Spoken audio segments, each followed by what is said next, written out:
Bienvenidas, bienvenidos, bienvenides a esta clase del módulo 2 sobre sexismo y desigualdad en las universidades. Mi nombre es Luciana Pérez y junto con Mariela daremos esta clase. En principio queremos agradecer enormemente la convocatoria de la RUGE a la Universidad Nacional Arturo Jauretche y a nosotras en particular para realizar esta clase. Y realmente celebramos con mucha alegría la realización de esta capacitación porque es sin dudas un gran paso en la implementación de la Ley Micaela en nuestras universidades. Hola a todos, les damos la bienvenida a esta clase del segundo módulo de este curso de capacitación por Ley Micaela. Mi nombre es Mariela Solana y junto a Luciana Pérez estaremos a cargo de esta clase, cuyo objetivo es analizar las desigualdades estructurales de género que se dan en el sistema universitario nacional y usar herramientas de la teoría feminista para intentar comprender por qué se dan esas relaciones de desigualdad. Para eso, la clase va a estar dividida en 5 temas. En primer lugar, vamos a analizar la participación de las mujeres en el claustro docente y en los puestos de toma de decisión. En segundo lugar, los micromachismos universitarios. En tercer lugar, vamos a trabajar sobre el claustro estudiantil y analizar la generización de las carreras universitarias. En cuarto lugar, vamos a abordar el androcentrismo en el currículum universitario y en la producción de conocimiento. Y finalmente vamos a hablar un poco sobre el surgimiento de la Ley Micaela. Entonces, para avanzar ya al primer tema de la clase, que es la participación de las mujeres como docentes, cabe mencionar que uno de los grandes logros de las mujeres en el siglo XX fue su integración a la vida universitaria. Si a principios del siglo XX había muy pocas estudiantes y casi prácticamente ninguna docente, hoy en día conformamos aproximadamente la mitad del claustro docente. Según estadísticas de la SPU, las mujeres conformamos el 48,5% del total del claustro docente. Entonces uno diría, bueno, hay paridad. El problema surge cuando incorporamos la variable de la categoría y lo que notamos es que a mayor categoría, menor participación de mujeres hay. Entonces, si más o menos somos la mitad cuando vemos las categorías de ayudante de primera, JTP, a medida que vamos subiendo, adjunto, asociado titular, somos muchos menos. De hecho, constituimos solamente el 38% de las titulares de cátedra. Esto es lo que se llama segregación vertical, el hecho de que hay muchas menos mujeres en puestos jerárquicos y puestos de toma de decisión. Y esto es algo que pasa no solo en las universidades. Por ejemplo, en CONICET pasa algo muy parecido, que es que las mujeres de hecho somos mayoría en las categorías más bajas de investigación, investigadora asistente y adjunta, pero somos bastante pocas en las categorías superiores y somos, por ejemplo, solo el 25% de las investigadoras superiores. Ni hablar del sector privado. Los estudios muestran que en Argentina, por ejemplo, solo el 4% de las empresas están dirigidas por mujeres y si miramos a los sindicatos pasa algo parecido. Solo el 18% de las secretarías y prosecretarías están a cargo de mujeres y de esas, la gran mayoría, el 74%, son de áreas que se supone que son adecuadas para las mujeres, como Secretaría de Igualdad, de Género, de Servicios Sociales. Y en breve, Luciana les va a comentar cuáles son las asociaciones de género, los estereotipos que vinculan a las mujeres a ese tipo de tarea. Pero volviendo a la universidad, además de la segregación vertical que notamos en el claustro docente, algo similar sucede cuando vemos los cargos jerárquicos. Como sostiene Graciela Morgade en el texto que tienen en la bibliografía de esta clase, las mujeres constituimos aproximadamente el 40% de las autoridades de las universidades públicas, pero somos muy pocas las que llegamos al cargo máximo, que es el de rectora o rector. Y de hecho, de 61 universidades públicas, nacionales y provinciales, solo hay 6 rectoras. Esto es algo que sucede no solo en Argentina, sino a nivel mundial. Hace muy poco, para el 8M de este año, la UNESCO presentó los resultados de una encuesta que hicieron 475 universidades de la región de América Latina, y lo que notaron es que solo el 18% de estas universidades estaba siendo gobernada por mujeres. Pero incluso este número, que es bastante desalentador, es mejor de lo que pasa en Europa, en donde solo el 9% de las universidades son conducidas por mujeres. Dentro de la teoría feminista, especialmente en lo que es economía feminista, se usa el concepto de techo de cristal para intentar explicar este fenómeno. El techo de cristal remite a barreras invisibles y tácitas que dificultan el acceso de mujeres a puestos jerárquicos y categorías altas en organismos e instituciones. Y hablamos de barreras invisibles o tácitas porque no se trata de una conspiración por parte de los varones para mantener a las mujeres fuera de los espacios de toma de decisión, sino que habla más bien de ciertas actitudes, creencias, costumbres, prácticas que están naturalizadas y que por eso son invisibles. Pero bueno, el punto de la teoría feminista es visibilizarlas, mostrarlas y ver de qué forma podemos transformarlas.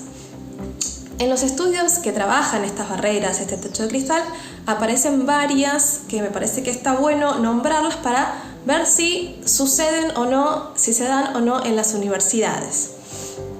En primer lugar, lo que se suele mencionar es que la imagen que tenemos de liderazgo está asociada a figuras masculinas. Y yo les propongo un ejercicio que es buscar la palabra líder en Google y ver qué imágenes surgen. Y van a ver que, la palabra líder en español puede ser femenina o masculina. Sin embargo, la gran mayoría de esas imágenes van a ser de figuras masculinas. También se habla de que hay un doble estándar en la valoración de prácticas competitivas, y en lo que en un varón es visto como asertivo, en una mujer puede ser visto como arrogancia.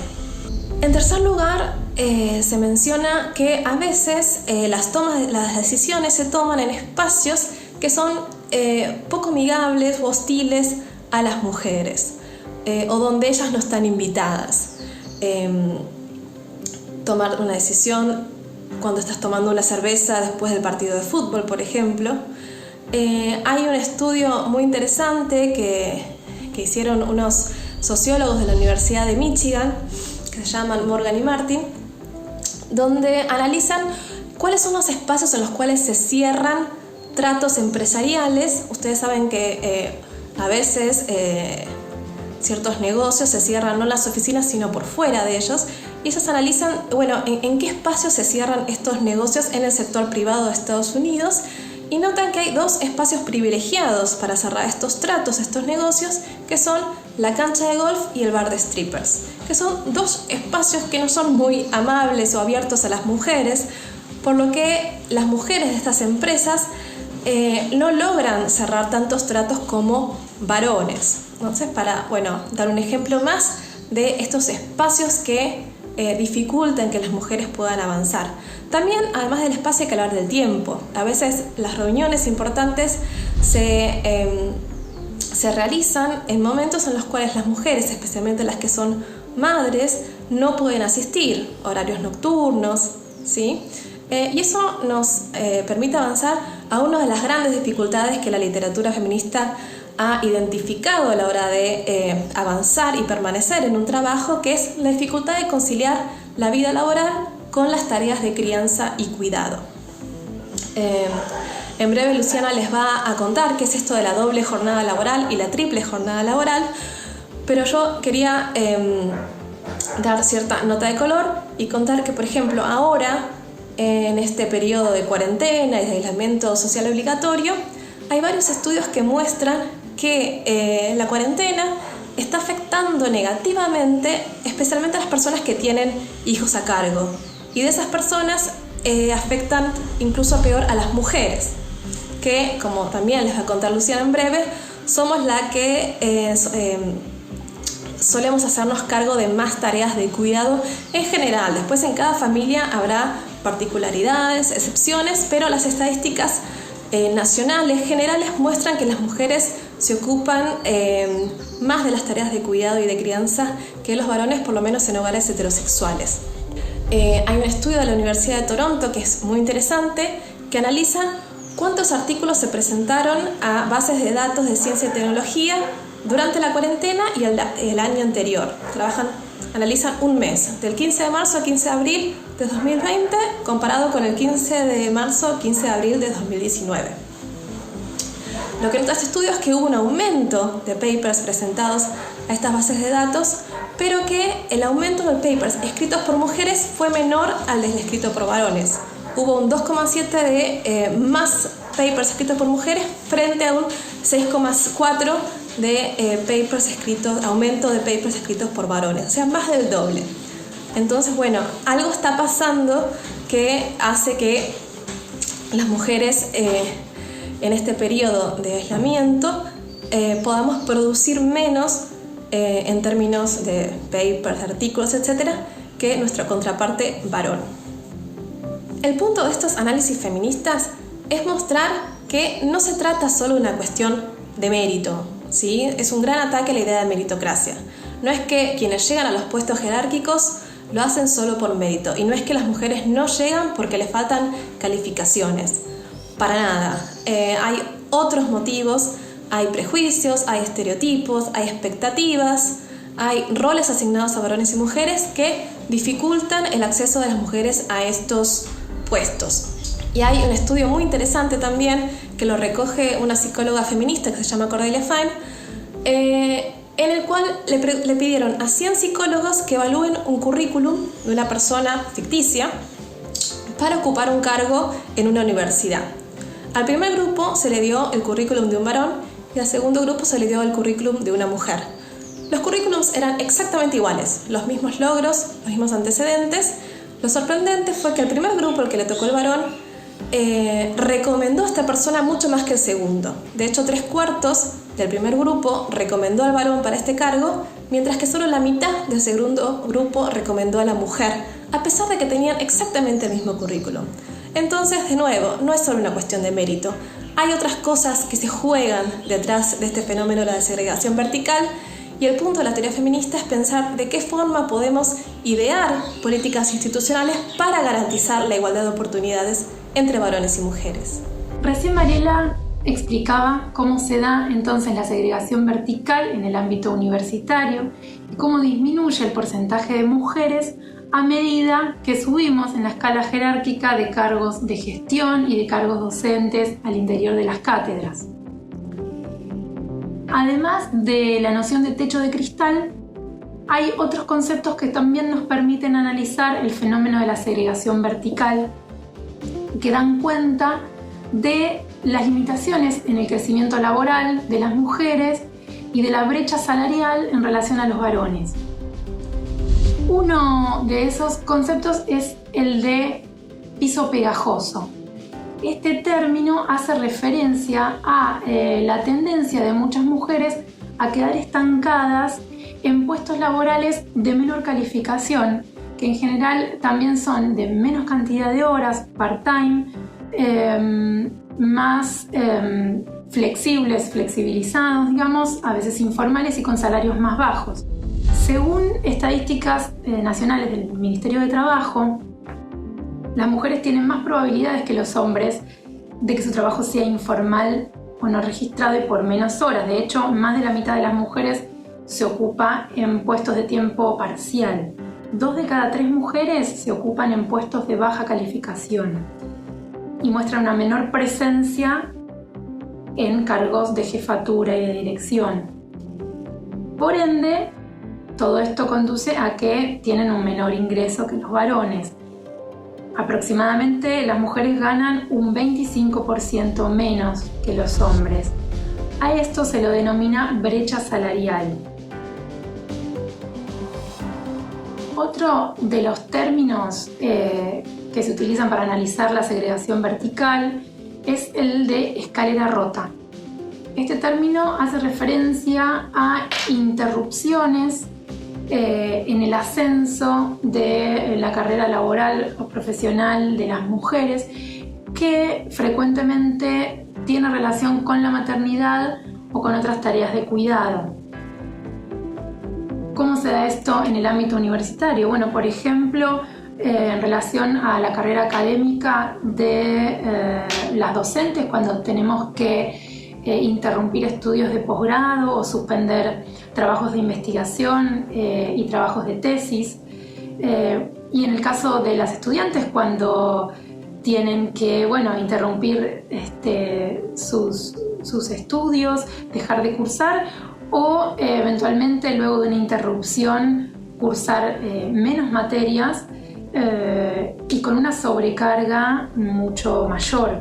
Es decir, poder conciliar la carrera docente o la trayectoria estudiantil con tareas de cuidado de niñas y niños o adultos mayores depende en general de los recursos económicos, de tener los recursos económicos para la tercerización de esos trabajos de cuidado y la contratación de servicios privados de guardería, jardín maternal, enfermeras y cuidadoras en el caso de adultos mayores. Por eso la importancia del reclamo de la existencia de guarderías y jardines maternales en todas las universidades, ¿no? que sean para las trabajadoras y trabajadores docentes, no docentes y estudiantes. Y esto sigue siendo una cuenta pendiente en muchas universidades porque todavía no hay un presupuesto específico que garantice que la totalidad de las instituciones universitarias puedan contar con estas guarderías propias. Otra noción es la de techo de cemento. El techo de cemento tiene que ver con las limitaciones que nos autoimponemos las mujeres en relación a nuestra carrera laboral, que tiene que ver, por ejemplo, con decidir no ascender laboralmente por temor al alto costo familiar y personal que tendrá ese nuevo puesto. También incluye, por ejemplo, la falta de autoconfianza, el miedo a hablar en público, el creer que no somos lo suficiente buenas para asumir determinado cargo de jefatura o de dirección, y toda una serie de imágenes negativas que obstaculizan nuestro ascenso laboral y que tiene que ver con una dimensión justamente psicológica y emocional de la desigualdad laboral y que tiene causas sociales, ¿sí? que hunde sus raíces en los estereotipos de género que más adelante vamos a desarrollar un poco más. Otro término importante para analizar este fenómeno de la segregación vertical es el de doble jornada laboral. Si bien desde hace ya muchos años las mujeres se fueron insertando de manera creciente en el mercado laboral, esto no trajo aparejado una distribución equitativa de las tareas hogareñas, de las tareas domésticas y de cuidados, sino que las mujeres que trabajan fuera del hogar afrontan de manera mucho mayor el peso de la doble jornada laboral. Se habla entonces de la doble jornada laboral para referirse al trabajo doméstico y de cuidado en el propio hogar que realizan las mujeres, además del trabajo remunerado fuera del hogar. Los varones también se ocupan de estas tareas domésticas y de cuidado, pero todavía en mucho menor medida que las mujeres. Aun cuando ambos en hogares heterosexuales trabajan incluso la misma cantidad de horas. Vamos a ver ahora unos gráficos que nos van a permitir visualizar más claramente esto que estamos diciendo. Aquí vemos tasa de participación y horas promedio dedicadas al trabajo doméstico no remunerado. Como vemos en estos gráficos realizados por el Ministerio de Trabajo de la Nación en base a datos del INDEC, las mujeres realizan la mayor parte del trabajo doméstico no remunerado, es decir, en sus propias casas. Esto se observa claramente, ¿no?, con la tasa de participación de hombres y mujeres en esas actividades que incluyen los quehaceres domésticos, limpieza de la casa, lavado de ropa, preparación de alimentos, compra de alimentos y de ropa, etcétera, etcétera. El apoyo escolar a los niños y niñas, el cuidado en general de las hijas y de adultos mayores. En términos agregados vemos que las mujeres participan un 54% más aproximadamente que los hombres en estas tareas. Y en la segunda parte del gráfico, tiempo promedio, observamos una brecha aún mayor en cuanto a las horas dedicadas a estas actividades. Los varones dedican 3,4 horas diarias al trabajo doméstico no remunerado y las mujeres 6,4 horas diarias, es decir, casi el doble de tiempo. Es decir, que asumimos más cantidad de tareas y de mayor duración. Entonces, el hecho de que las mujeres asumen todavía una mayor cantidad de tareas y que insumen mayor cantidad de horas de trabajo doméstico de cuidados no remunerado, esto por supuesto que afecta su participación en el mercado laboral. ¿De qué manera? Bueno, lo veremos en el siguiente gráfico. Aquí vemos algunos datos del mercado de trabajo en general. La tasa de actividad y la tasa de empleo de las mujeres argentinas son, como en todo el mundo, inferiores a la de los varones. En cuanto a la tasa de actividad, aproximadamente es, si redondeamos, 7 de cada 10 hombres versus 5 de cada 10 mujeres. La tasa de desempleo es mayor en mujeres. Según los informes estadísticos, la desocupación afecta siempre más a las mujeres que a los hombres, sin importar la edad, el nivel educativo o la posición en el hogar. Además, la duración del desempleo es más prolongada en el caso de las mujeres. Por lo tanto, para las mujeres sigue siendo más difícil conseguir empleo y luego permanecer y ascender en él. Y es importante remarcar que estas inequidades en el mercado laboral son un índice, un signo y un indicador muy significativo de la desigualdad de género en términos de la sociedad en general. Por otro lado, también es interesante mencionar que, según un informe estadístico del Ministerio de Trabajo que ustedes tienen en la bibliografía, las mujeres, lo que se afirma en ese informe, así vamos a citarlo, las mujeres con mayores niveles educativos acceden a puestos de trabajo de mayor calidad, incentivando esto su permanencia en el mercado de trabajo. Un mayor nivel educativo tiende a acompañarse de niveles más altos de autonomía y mayores expectativas con respecto a su participación extradoméstica. Me parece importante para pensar en el aporte, en la contribución que hacemos desde las instituciones universitarias, ¿no? Desde la educación superior, en la formación de las mujeres y lo que esto significa en términos de mayores niveles de autonomía y de independencia económica. Y cuán importante es la mayor independencia económica para posibilitar vidas más justas y también en situaciones de violencia de género, cómo esto posibilita una salida un poco más fácil dentro de lo complejo que es salir de vínculos violentos. La independencia económica es un factor clave para muchas mujeres. Por último, otro de los conceptos de nociones importantes es el de triple jornada laboral. Hablamos recién de la doble jornada laboral. La triple jornada laboral hace referencia a cuando al trabajo fuera del hogar y al trabajo dentro del propio hogar no remunerado se le suman tareas de militancia política, militancia sindical, de participación en organizaciones comunitarias, en organizaciones de la sociedad civil, ONGs, etc. Comedores, cooperadoras del colegio. En el ámbito universitario, esta triple jornada laboral la viven, por ejemplo, quienes realizan funciones de representación política, participan en los órganos de cogobierno, en general quienes tienen actividades de militancia política, sindical o estudiantil.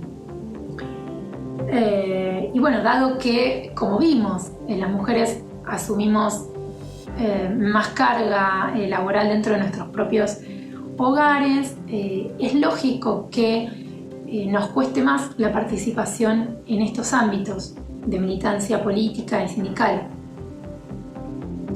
y que sintamos el mayor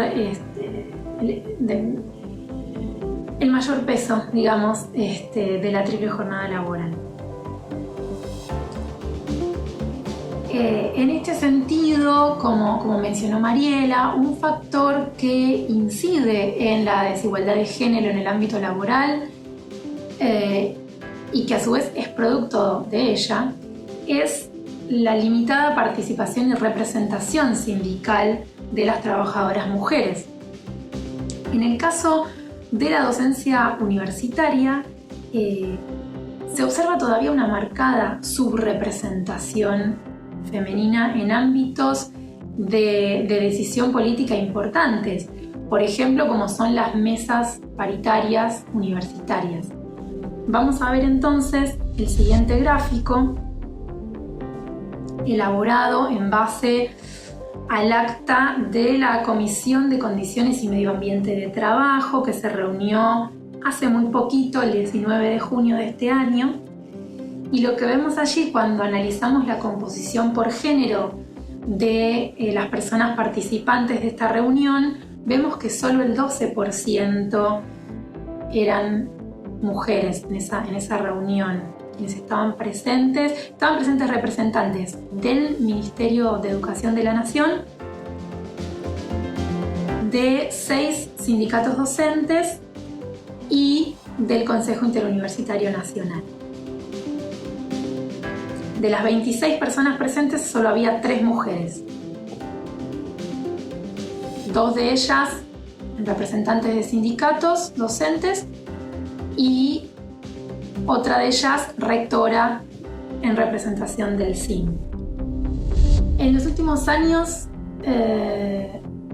se han desarrollado numerosas políticas públicas orientadas a combatir la subrepresentación femenina en ámbitos de decisión política y de participación sindical. Una de ellas es la Ley de Cupo Sindical de 2002, la Ley 25.674, y otra ley importante es la de paridad en los cargos legislativos, que es del año 2017. Y en las universidades, en algunas universidades nacionales ya tenemos paridad de género para los cargos electivos. Otra política pública que también nos interesa destacar, que es fundamental y que también debería tener un impacto y una traducción en el ámbito universitario, es la Ley de Cupo Laboral Trans, que todavía no tenemos una ley nacional, sino que hay 4 leyes provinciales. Hay 4 provincias que tienen aprobada esta Ley de Cupo Laboral Trans, pero todavía a nivel nacional, bueno, hay proyectos presentados, hay 11 proyectos de ley nacional presentados en el Congreso, y es una deuda pendiente. Según un informe de ATA y Fundación Huésped de 2014, solamente el 18% de las personas travestis y trans han tenido acceso a un empleo formal, a un empleo registrado.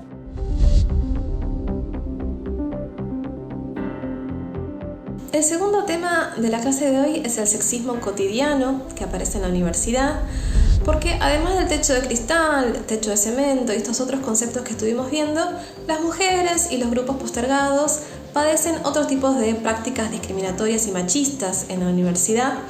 Algunas de estas prácticas están tan naturalizadas que resultan invisibles, entonces es importante pensar en estos micromachismos que son también, como señalan varios estudios, la forma de violencia que más aparece en las universidades. Estos micromachismos son difíciles de ver porque a veces están disfrazados bajo el halo de la cortesía o del chiste, pero son prácticas que vulneran a mujeres y personas LGBTIQ. ¿Y de qué hablamos cuando hablamos de sexismo cotidiano? Bueno, en la bibliografía de la clase de hoy tienen un montón de estudios que analizan distintas prácticas sexistas. Yo solamente voy a hacer un breve resumen de lo que dicen las investigaciones. Pero bueno, por ejemplo, aparecen comentarios subidos de tono, comentarios sexuales, comentarios sobre la ropa, sobre la edad, sobre el estado civil de las mujeres, discriminación o comentarios también hirientes hacia mujeres por estar embarazadas. Aparece mucho esto de, bueno, ahora que está embarazada no va a escribir la tesis, ahora que va a tener hijos no se la puede invitar más a reuniones. Eso aparece mucho. También asignación a mujeres a tareas de menor prestigio, ¿no? Bueno, que ella vaya a hacer el mate, o algo que vemos, por ejemplo, en los talleres de ingeniería, los estudiantes varones hacen las tareas, las cosas, los oficios, y le piden a la estudiante mujer que tome notas porque es la más prolija. Chistes, discriminaciones hacia personas no heterosexuales, comentarios o rumores sobre su vida personal, abrazos, besos no deseados, pedidos insistentes de citas, también es algo que se nombra bastante. Este fenómeno, que es una palabra que la tomamos del inglés, que es el mansplaining, que es cuando un varón le explica algo a una mujer de forma condescendiente sobre un tema en el cual ella tiene mucha más experiencia que él. También se habla del trabajo emocional que se le asigna a las mujeres. Esto pasa mucho en las oficinas, por ejemplo, ¿no? Que sean las mujeres las que tengan que recordar los cumpleaños de los otros colegas, comprar los regalos, escuchar problemas ajenos, sonreír. Y también algo que aparece en algunos estudios, un mayor pedido de favores y comprensión y ayuda especial a profesoras que a profesores, por parte de estudiantes, especialmente estudiantes privilegiados, ¿no? Blancos heterosexuales, diríamos. Se le pide más a las docentes mujeres que los comprendan, que les permitan posponer los deadlines, etcétera, que a los profesores varones. Y acá cabe aclarar que estos comentarios sexistas o estas prácticas sexistas no siempre son de varón hacia mujer. Las mujeres suelen ser las que padecen en su mayoría, ¿no? Estas prácticas, pero también afectan a personas gays, lesbianas, trans, géneros no binarios. Y también cabe aclarar que muchas veces comentarios y prácticas machistas pueden ser reproducidos por mujeres también.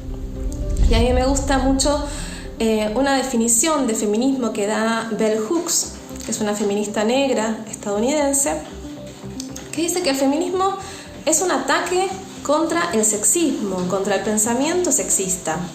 No es un ataque contra los varones, ni es una santificación de las mujeres. Sí, es un cuestionamiento profundo al pensamiento y prácticas sexistas, o sea, las prácticas discriminatorias por cuestiones de género o sexualidad. Esto también para no siempre pensar al varón como victimario y mujer como víctima, ¿no? Que es algo que también está muy cuestionado en los estudios de género. Esta tercera parte de la clase es sobre la generización de las carreras universitarias, por qué aparecen territorios femeninos y territorios masculinos en las universidades, en las facultades, en las disciplinas. Pero antes de eso hay que hablar sobre un fenómeno que también es muy reciente, que se denomina la feminización de la matrícula universitaria, y remite al hecho de que hoy en día hay más mujeres estudiantes que varones, ¿sí? De hecho, la SPU sacó unas estadísticas el año pasado sobre la cantidad de estudiantes mujeres y varones, y lo que notamos es que hay un 58% de estudiantes mujeres en el número total de estudiantes de carreras de grado y pregrado, y un 61% de mujeres graduadas, o sea, el número ahí es incluso superior. Esto es notorio porque si en 1940 solamente había un 13% de mujeres estudiantes, hoy en día somos mayoría, y es algo para pensar. Pero esta mayor presencia de mujeres en las universidades no se da de igual forma en todas las carreras. Es acá que podemos hablar de generización de las carreras universitarias. Si antes hablamos de segregación vertical, ahora hay que hablar de segregación horizontal, el hecho de que hay una mayor composición de varones y de mujeres en carreras o disciplinas específicas. En general, hay más mujeres en las carreras de cuidado, de asistencia, en los magisterios, en las humanidades, especialmente en las letras, y mayor presencia de varones en lo que se llama las disciplinas STEM, ciencia, tecnología, ingeniería y matemática. Solo para ver algunos números, en ciencia de la salud, las mujeres en general en las universidades de todo el país conformamos el 73%, mientras que los varones solo el 23%. En cambio, en ingeniería, lo que se dice es que se gradúa una mujer cada aproximadamente 10.000 habitantes de nuestro territorio, mientras se gradúa un varón cada aproximadamente 3.000 habitantes. Y ahí vemos que hay grandes diferencias. En el libro Trabajar en la Universidad, que también tienen de bibliografía obligatoria para esta segunda clase, se dan dos razones para explicar esta segregación horizontal. En primer lugar, la disposición de mujeres y varones para seguir carreras, entre comillas, adecuadas a su género, que esta disposición está construida a partir de procesos de sociabilización. Y la segunda es el desaliento que sienten muchas mujeres y muchos varones cuando cursan una carrera que no es apropiada para su género, de vuelta entre comillas. Y yo quería leerles un testimonio de una docente de ingeniería de mi universidad, la Universidad Nacional Arturo Jauretche, que fue recogida por una estudiante que hizo su tesis de licenciatura, ahora está graduada, que se llama Ruth Becker, que fue una tesis sobre la generización de las carreras en la UNAG. Y le hizo entrevistas a distintos coordinadores de carreras y a docentes. Y esta docente de ingeniería cuenta lo siguiente, la voy a citar. Los golpes me los di cuando entré a la universidad. Los preconceptos los tenían mis docentes, mis compañeros. Los primeros años fueron duros como mujer y como no técnica. Además de que no sabía lo técnico, era mujer, tenía ojos claros y era rubia, con lo cual todo jugaba en contra. Las veces que dije, bueno, me tiño, o sea, es un problema tener este color de pelo y eso de que nos tilden de rubias de ojos claros poco inteligentes. Tenía que estar siempre demostrando todo lo contrario. Yo suelo ir a reuniones científicas donde tengo que exponer mis trabajos de becarios, y siempre tengo que andar mostrando que puedo estar a la altura de los demás. Siempre arranco de por sí un escalón abajo. Ya arranco cuesta arriba. Por ejemplo, firmar los papers con la letra y el apellido, nunca mi nombre para no declarar mi género, porque hay muchas personas que cuando lo van a corregir se mal predisponen por el simple hecho de ser mujer. Y lo hice por muchos años. Obviamente, además de este testimonio que habla de los desalientos, hay un montón de testimonios de mujeres que estudiaron ingeniería que no sufrieron o que no vivieron esa situación de discriminación, y está bueno reconocerlo, pero siempre que haya este tipo de desalientos, también es necesario preguntarnos cómo podemos hacer para revertirlo, para idear políticas universitarias, institucionales, que logren que no haya mujeres que sientan este desaliento, que sientan que acá no pertenecen. Y lo mismo para los varones que quieren estudiar carreras consideradas típicamente femeninas. Y Luciana ahora les va a contar por qué se consideran que hay carreras típicamente masculinas y típicamente femeninas. La segregación horizontal que estamos desarrollando ahora, también llamada paredes de cristal, significa que las mujeres y los hombres se concentran en ciertos sectores de la actividad económica y en ciertas ocupaciones. Ahora, al igual que hicimos antes con la segregación vertical, analizaremos algunas cifras del mercado de trabajo nacional que nos van a permitir observar, por ejemplo, en el siguiente gráfico, cuál es la participación de mujeres y varones por rama de ocupación. Aquí vemos que claramente aparece esto que señalaba Mariela para el caso de la generización de las carreras universitarias, y lo vemos en cuanto a las ramas de ocupación claramente feminizadas la enseñanza y el trabajo doméstico, y como territorios masculinos la industria y la construcción. Claramente la participación está segmentada de manera muy marcada. En el siguiente gráfico, presencia de mujeres por rama de actividad, aquí lo tenemos con un mayor nivel de detalle. Vemos que las mujeres se concentran en los sectores de comercio y de servicios y tareas de cuidado, los varones en industria, transporte y en el sector de la construcción. Luego, en este gráfico, vemos el sector cuidados por género. El sector cuidados, según la clasificación del INDEC, está conformado por dos grandes subgrupos: las ocupaciones del servicio doméstico y las ocupaciones del cuidado y la atención de las personas, sobre todo niñas, adultos mayores y personas con discapacidad. Por lo tanto, la conclusión evidente que se desprende de estos tres gráficos es la existencia de un sector altamente feminizado, que es el sector cuidados, y a su vez el subsector del trabajo doméstico, que a su vez es el sector más precarizado. Ahora bien, ¿cuáles son las causas de la segregación horizontal y de la segregación vertical? Bueno, desde la teoría feminista hay dos conceptos centrales, que son la división sexual del trabajo y los estereotipos de género. La división sexual del trabajo tiene que ver con el reparto de tareas a nivel social según el género de las personas. Se crea una división entre trabajo de varones y trabajo de mujeres, y a su vez establece una jerarquía entre ambos, asignándose en general las tareas reproductivas a las mujeres y ubicadas estas en un lugar subordinado de inferioridad en relación al ámbito de lo productivo relacionado con lo masculino. Históricamente, además, esto se ha considerado una cuestión natural, innata. Entonces, como vemos aquí en estas imágenes, la frase de la primera imagen, eso que llaman amor es trabajo no pago, es un planteo central del movimiento feminista, la cuestión de visibilizar el trabajo doméstico no remunerado realizado mayoritariamente por mujeres, visibilizarlo como trabajo, que sea considerado en principio trabajo.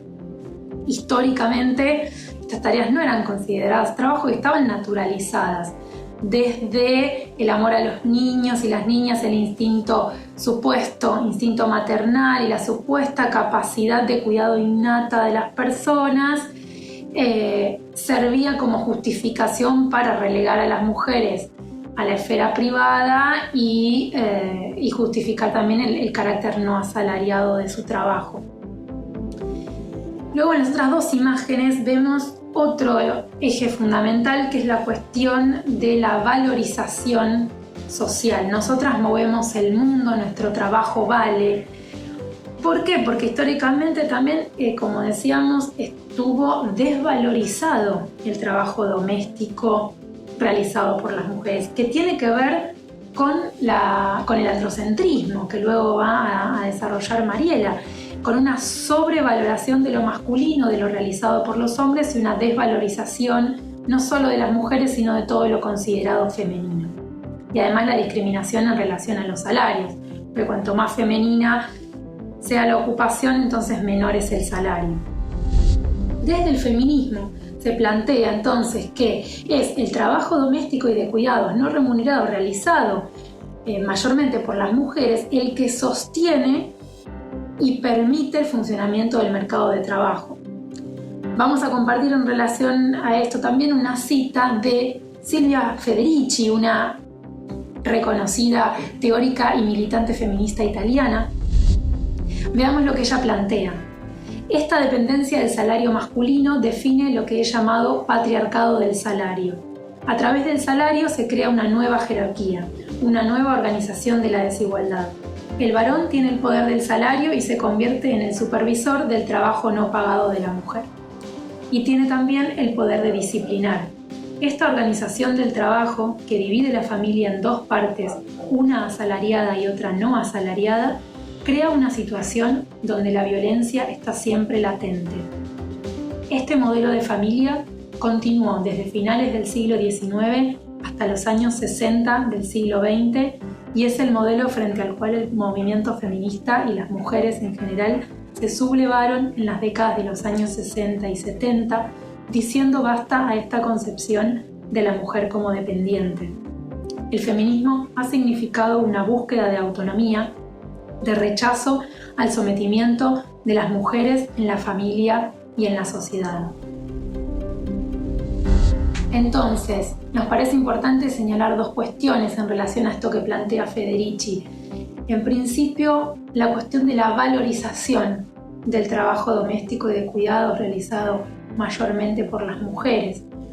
Ella plantea que el ama de casa brindó, históricamente el soporte emocional, afectivo, físico y sexual necesario para que el trabajador no se volviera loco, después de un día entero de estar en la línea de montaje o en una oficina. Se consigue en sí entonces un trabajador más pacificado y más productivo para el mercado laboral. Y por otro lado, la importancia de la inserción laboral de las mujeres y la independencia económica, que es clave, ¿no? Para su autonomía y, como decíamos antes, para poder salir incluso de situaciones y vínculos violentos. Las implicancias de la brecha salarial son fundamentales porque exceden el ámbito de lo laboral, restan independencia a las mujeres y contribuye a reproducir las desigualdades de género a nivel social general. Entonces, la desigualdad de género en el ámbito laboral y la división sexual del trabajo que analizamos hasta ahora están totalmente vinculadas con el rol que se le ha asignado tradicionalmente a las mujeres. A partir de los datos estadísticos que vimos antes, ¿qué observamos? Primero, que hay actividades económicas claramente feminizadas, que las mujeres ocupadas se concentran en el trabajo en casas particulares, en la enseñanza y en los servicios sociales y de salud, es decir, ¿no? Replicando los roles reproductivos y de cuidado que históricamente se han asociado a lo femenino. Entonces esto se extiende al espacio extradoméstico. Y por otro lado, que gran parte de los hogares aún hoy reproducen el reparto de tareas domésticas y el uso del tiempo doméstico y no doméstico desde un lugar reproduciendo, pautas tradicionales. Si bien por supuesto que hubo muchísimos cambios en los últimos años, pero sin embargo la estructura ocupacional del país vimos que reproduce todavía hoy la división sexual del trabajo tradicional. Esta persistencia de los roles sociales asignados históricamente a los géneros tiene que ver con los estereotipos de género. Cuando Mariela habló antes de la generización de las carreras universitarias y de la existencia de territorios femeninos y territorios masculinos en las universidades, también tiene que ver con los estereotipos de género que van de la mano de la división sexual del trabajo. Ambos fenómenos se retroalimentan en las sociedades patriarcales. ¿Qué son entonces los estereotipos de género? Son generalizaciones acerca de grupos de personas, en este caso que llevan a afirmaciones como las mujeres son, los hombres son, y van frecuentemente acompañados de prejuicios y de una predisposición favorable o desfavorable, que son producidos y reproducidos en las instituciones sociales como la familia, la escuela, los medios de comunicación, y son interiorizados a través de los procesos de socialización. Estos estereotipos de género suelen fundamentar discursos y prácticas discriminatorias y son el origen de los micromachismos y el sexismo cotidiano que explicó antes Mariela. En esta placa vamos a ver algunas nociones, algunas ideas que tradicionalmente se han asociado a lo femenino y a lo masculino y que generan equivalencias discursivas. Lo femenino tradicionalmente se ha asociado con la sensibilidad, la fragilidad y la debilidad, mientras que lo masculino con la fuerza física, la agresividad y la fortaleza, lo femenino con la reproducción y lo emocional, lo masculino con la producción y lo racional. En cuanto a las relaciones eróticas, la supuesta pasividad erótica femenina y un lugar pasivo y receptor, mientras del lado masculino hay un lugar activo, dador y protector. Un lugar de cosificación y de objeto sexual femenino versus el avance y una actitud incluso de caza, diríamos, del lado masculino. Lo responsivo y resistente versus entonces lo propositivo e insistente del lado masculino.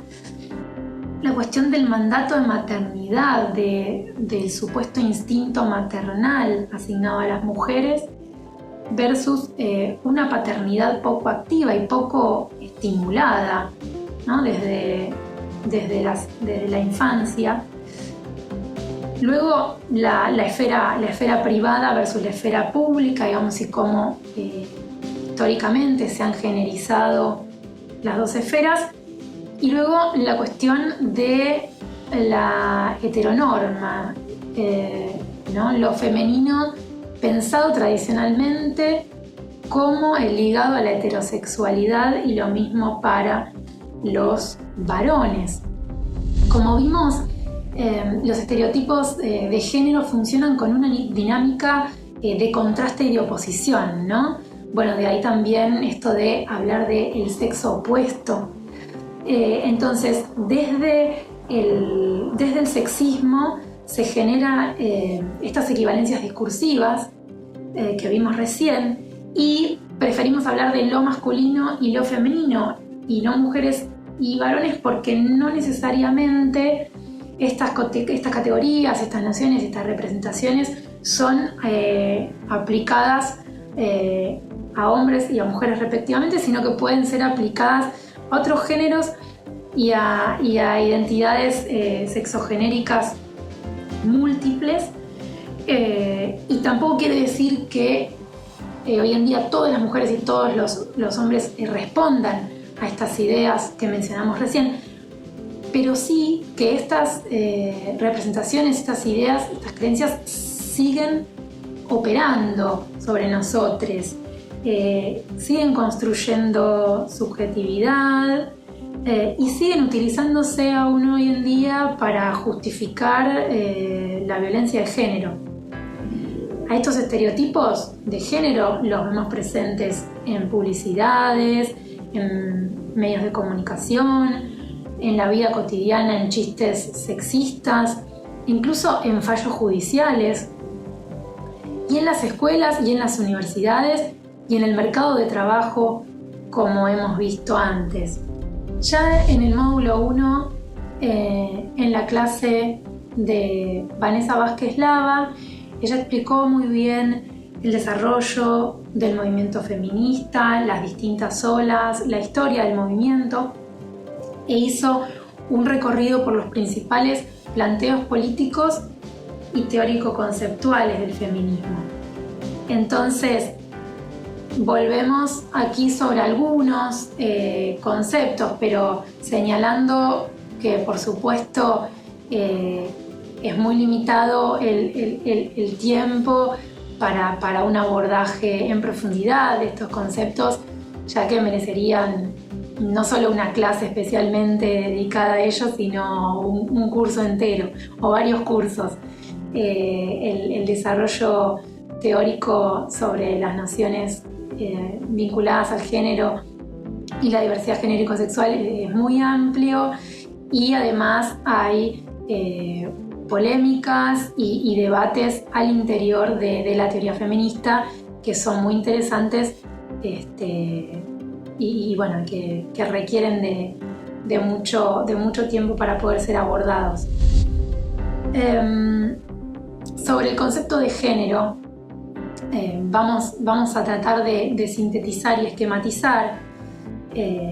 Por supuesto que es de una complejidad muy grande, pero lo que podríamos decir es que en líneas generales el concepto de género y la perspectiva de género implica cuestionar el determinismo biológico y el esencialismo, y pensar a lo masculino y al femenino no como características innatas de las personas, sino como construcciones socioculturales.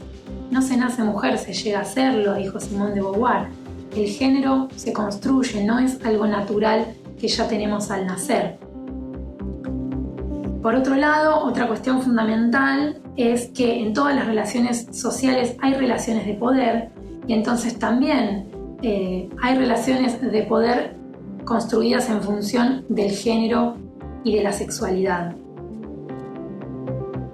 Y que además se da un entrecruzamiento, una interrelación del género y la sexualidad con otros ejes que también implican desigualdad, como la raza, la clase, la nacionalidad, la capacidad corporal, etc. Esto es a lo que se denomina interseccionalidad. Otra noción fundamental es la de diversidad genérico-sexual. ¿A qué refiere? Bueno, a que, como decíamos, el modo en que entendemos y damos valor a la sexualidad también es un proceso cultural, es una construcción social, y las normas sexuales son históricas, son situadas y se transforman a lo largo del tiempo. Nuestra sociedad está marcada por dos grandes matrices normativas que son la heteronormatividad y el cisexismo. La heteronormatividad refiere a un conjunto de instituciones, discursos, creencias y prácticas sociales orientadas a hacer que la heterosexualidad no solo parezca natural, sino también la orientación sexual privilegiada. La heterosexualidad se plantea entonces como lo normal, lo correcto y lo deseable en una sociedad heteronormativa, como el ideal a lo que toda persona debe apuntar, y eso es lo que se nos inculca desde que nacemos.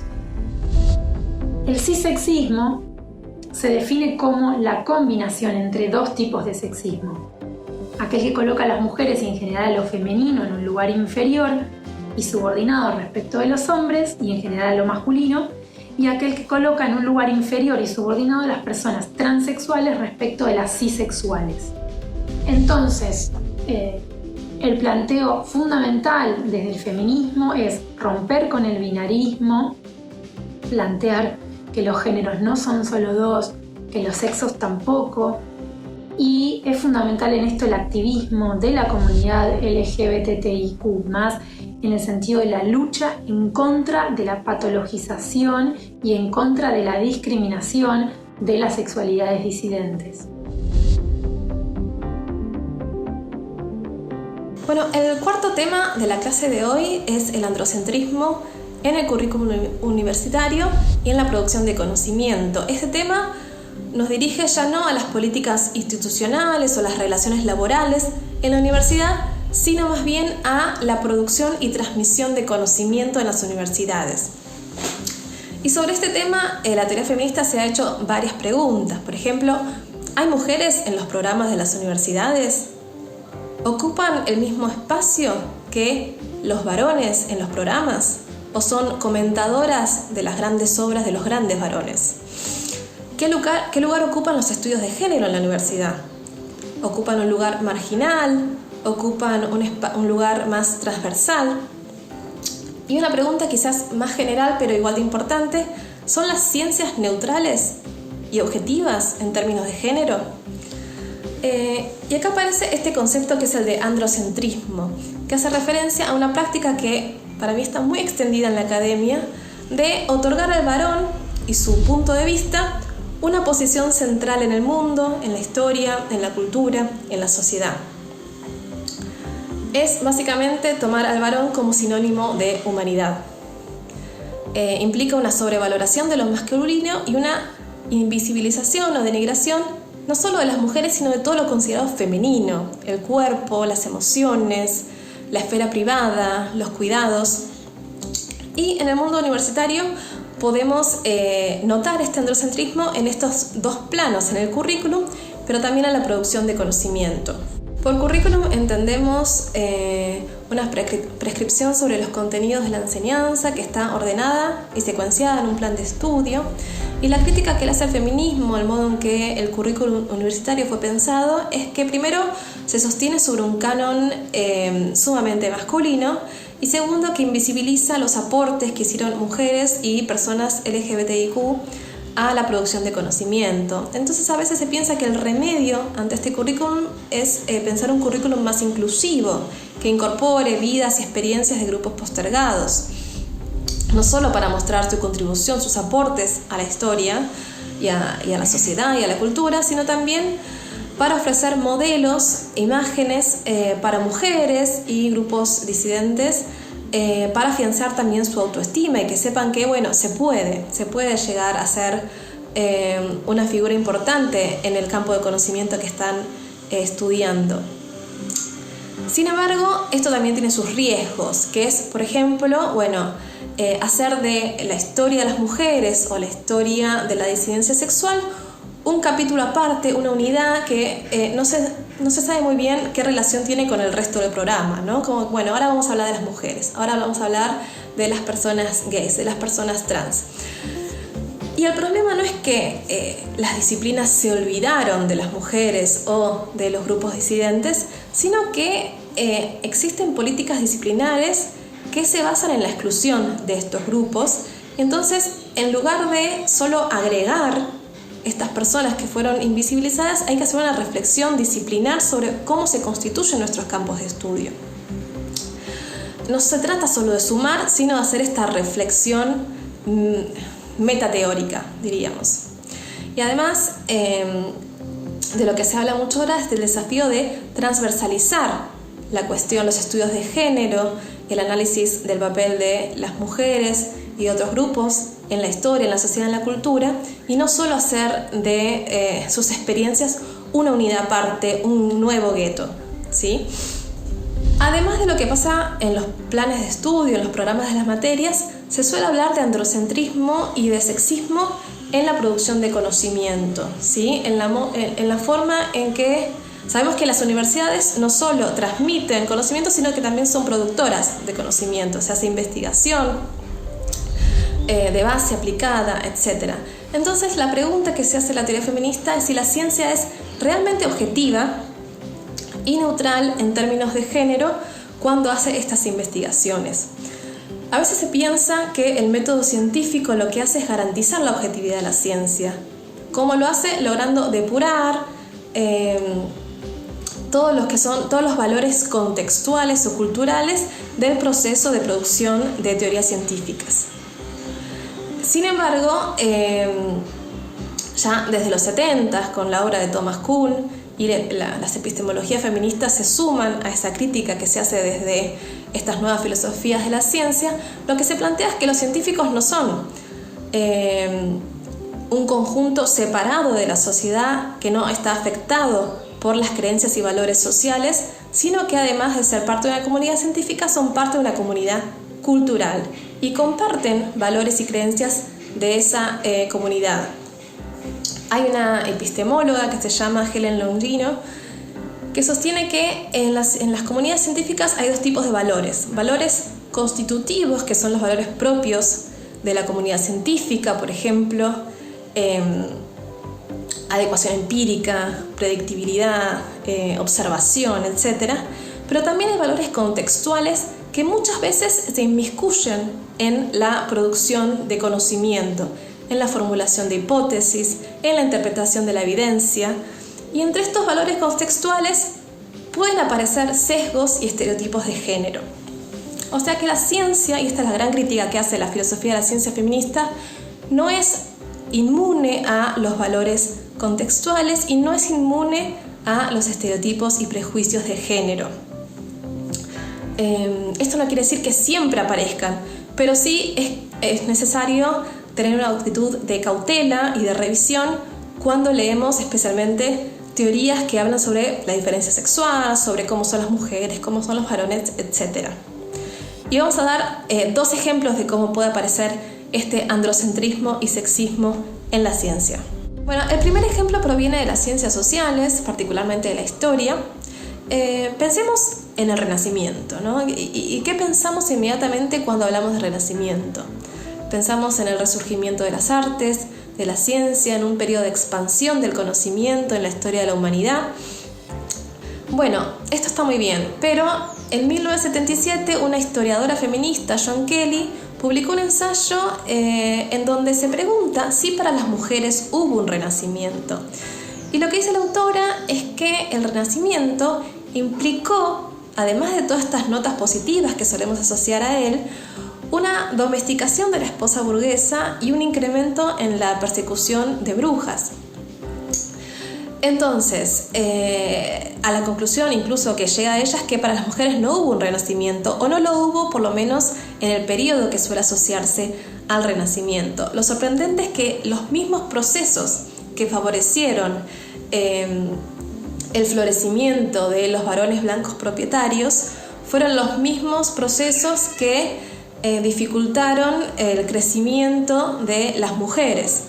Entonces, bueno, si hubo un renacimiento, si el renacimiento tiene estas notas positivas o no, depende de qué tipo de sujeto miremos. Solamente se puede hablar del renacimiento con estas notas tan positivas si pensamos a la humanidad como sinónimo del varón blanco y propietario.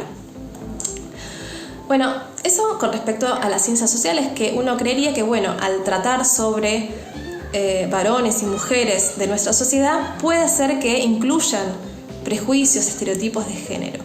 Pero también hay todo un trabajo muy importante de la filosofía feminista de la ciencia sobre las ciencias naturales.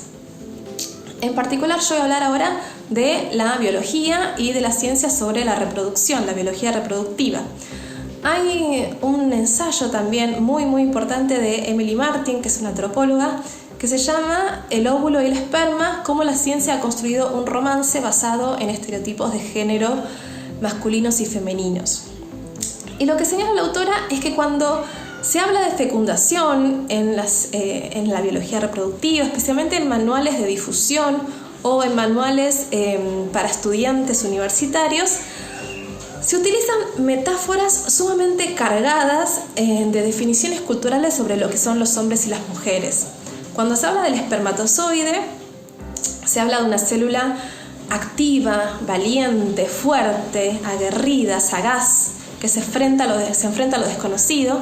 Y cuando se habla de los óvulos, se los piensa de forma más pasiva, a la espera. En uno de los textos que analiza ella, por ejemplo, se habla del óvulo como una bella durmiente que espera el beso del príncipe, que sería el espermatozoide. Aparecen metáforas de amor romántico, ¿no? Que el espermatozoide y el óvulo se unen por amor, que el esperma enamora al óvulo. Entonces es interesante este trabajo que hace la autora de ver cómo nuestras creencias y valores culturales influyen en el modo en que producimos conocimiento sobre la reproducción. Y el problema no es solo que estas narrativas incluyen estereotipos de género que son en su mayoría problemáticos, sino que esta inclusión dificulta, por ejemplo, ver el papel activo que tiene el óvulo en la reproducción. Entonces, no solo se trata de que es una ciencia que reproduce valores sexistas, sino que es una mala ciencia, una ciencia que pierde valor predictivo. Y es esto lo que señala la filosofía feminista de la ciencia. No solamente cuestión de depurar a la ciencia de todo sexismo, sino de hacer mejor ciencia, una ciencia que no pierda valor explicativo y predictivo por estar colmada de prejuicios de género. Entonces, lo que hacen estas epistemologías es hacer un llamado a ser muy vigilantes y muy reflexivos a la hora de producir conocimiento científico. También proponen tener comunidades científicas diversas, porque a veces una persona en una posición de privilegio quizás no ve algunos sesgos discriminatorios que una persona que sufrió esos sesgos a lo largo de toda su vida sí los puede ver. Entonces, cuantas más diversa sea nuestra comunidad científica, mejor. Y también habilitar foros públicos para poder debatir, poner en cuestión e identificar si hay algún tipo de prejuicio sexista que se inmiscuya en la producción de conocimiento. Para ir cerrando entonces esta clase, podríamos marcar entonces que la perspectiva de género y diversidad es una condición fundamental para que nuestras prácticas y nuestras instituciones se inscriban en el marco ético y jurídico de los derechos humanos. En cuanto al marco normativo de derechos humanos y específicamente vinculado con cuestiones de género y diversidad genérico-sexual, veremos aquí cuáles son los principales instrumentos internacionales que conforman este marco normativo internacional. En principio, por supuesto que la Declaración Universal de los Derechos Humanos y los pactos internacionales de derechos civiles y políticos y de derechos económicos, sociales y culturales son los que dan pie a todos los instrumentos internacionales posteriores. En cuanto a los específicos de género y diversidad sexual, tenemos la Convención sobre la Eliminación de todas las formas de discriminación contra la mujer, denominada CEDAW, de 1979-81, la Convención Interamericana de Belém do Pará para prevenir, sancionar y erradicar la violencia contra la mujer, sobre la que está basada nuestra ley nacional, los principios de Yogyakarta sobre la aplicación de la legislación internacional de derechos humanos en relación con la orientación sexual y la identidad de género. Este marco normativo internacional es fundamental porque muchos estados, no todos, pero la mayoría de los estados nacionales adhieren a estos pactos internacionales y a estos instrumentos y luego elaboran leyes nacionales que van en línea con estos principios. En cuanto al marco normativo nacional, estas serían las principales leyes nacionales en torno a cuestiones de género, sexualidad, orientación sexual e identidad de género. Tenemos la Ley de Salud Sexual y Procreación Responsable, la de Protección Integral de Derechos de Niños, Niñas y Adolescentes, la Ley de Educación Sexual Integral, la de Prevención y Sanción de la Trata de Personas, la Ley 26.485 de Protección Integral para prevenir, sancionar y erradicar la violencia contra las mujeres, que será desarrollada en profundidad en el siguiente módulo, la Ley 26.618 de Matrimonio Igualitario, la 26.743 de Identidad de Género, la de Paridad de Género en ámbitos de representación política de 2017, la Ley Brisa o de régimen de reparación económica, que otorga una reparación económica para hijas e hijos víctimas de víctimas de femicidios, este es de 2018, y la Ley Micaela o Ley de Capacitación Obligatoria en Género para todas las personas que integran los 3 poderes del Estado, que fue aprobada en diciembre de 2018. Este marco normativo, tanto internacional como nacional, lo que nos permite es reconocer, en primer lugar, que la violencia sexista es estructural y es sistemática y que además requiere que el Estado asuma responsabilidad y realice las acciones necesarias para prevenirla, sancionarla y erradicarla. En cuanto a la ley 27.499, llamada Ley Micaela, esta ley fue aprobada en diciembre de 2018 y estipula la capacitación y sensibilización obligatoria en materia de género para todas las personas que integran los tres poderes del Estado. El nombre de esta ley fue elegido en conmemoración de Micaela García, la joven militante feminista y peronista de Entre Ríos, que fue víctima de violación y femicidio en abril de 2017. En abril de 2019, pocos meses después de la aprobación de la Ley Micaela, el Consejo Interuniversitario Nacional adhirió a esta ley para sensibilizar a los actores y actrices e integrantes de la comunidad universitaria para desarrollar capacitaciones en género para docentes, no docentes, autoridades y estudiantes.